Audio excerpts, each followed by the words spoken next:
First, thank you all. Thank you, Anne. I'm honored to be part of this panel of grandmothers, having entered my grandmother years.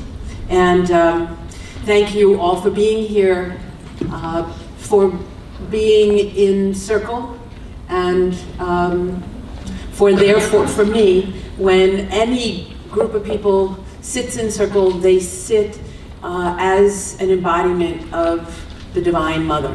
The minute any group, especially women, but any group comes into the shape of a circle, she is present. And for the presence of the Mother, the Divine Feminine, by whatever name you call her, for her presence here, thank you. And thank you for beginning this with great beauty. And by waking up the heart of heaven and the heart of earth and putting them at the center of our heart. So I'm a Wicca. I like that word. W-I-C-C-E, Wicca. It turns out it's a 5,500-year-old word. It goes back to the Proto-Indo-European, which is one of the oldest language groups, and India, Europe, ultimately to England, around 500 AD, where it takes root. So it's essentially a shamanic tradition, Euro-indigenous tradition that was healthy and striving and had all sorts of local forms and characteristics throughout Europe and Scandinavia and down into the Middle East, and was essentially obliterated during the witch craze or the women's Holocaust that went on, began in the late 1300s and ran for almost 500 years. So the last remaining bits of it were with the hangings of Sami shamans, if you were found with a drum in the late 1800s. And even now, there is great anxiety about resurgence of that. That's been my path. And I was called to it while I was in law school. So my life has been a dance between the masculine and working within organized structures for social reform. I was a social justice lawyer primarily, and a spiritual path called by the goddess and the divine feminine into what was a hidden, misunderstood, and revolutionary spirituality. One of the earliest sort of contemporary efforts to rediscover the goddess and to midwife her. So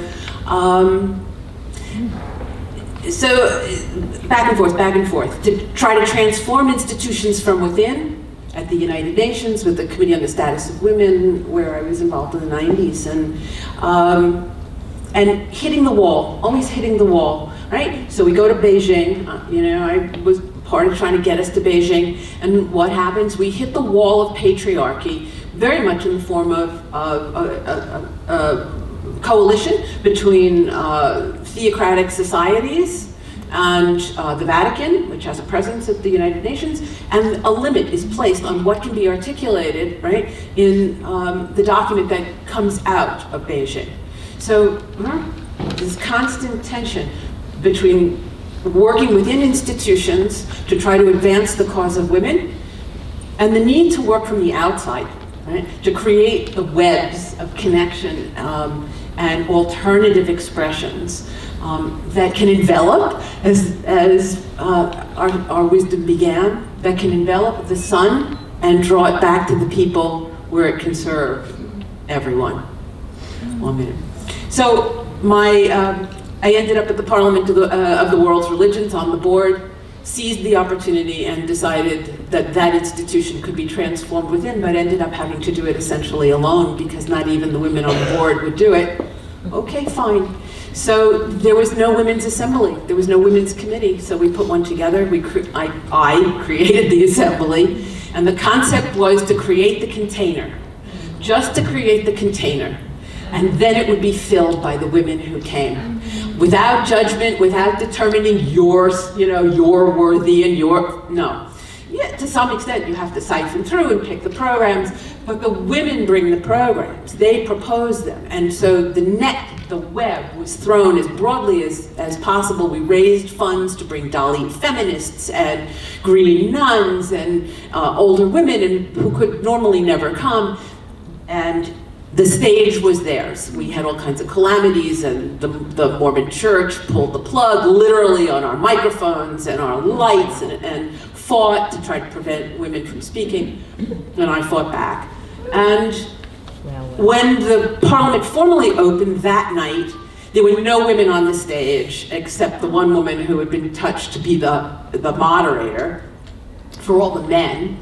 And a cry came up from the back, this was in 2015, and a cry came from the back of the 8,000 person audience, from the 4,000 women and some men who'd been there all day, owning their space and their power, and rejoicing and finally, you know, having this global stage. And they shouted from the back, "Where are the women?" Oh, thank God. And last year, in 2018, the women were there. There was a second women's assembly, and as long as there is a parliament going forward, there will be a women's assembly. The energies were being constrained, they were being redirected in more polite ways. Of course, there's always this co-optation of institutions, right, to take the revolutionary impulse and calm it down and quiet it down. But as long as women have the stage, they will weave their webs and speak their truths. And where are the women? We're here. Woo!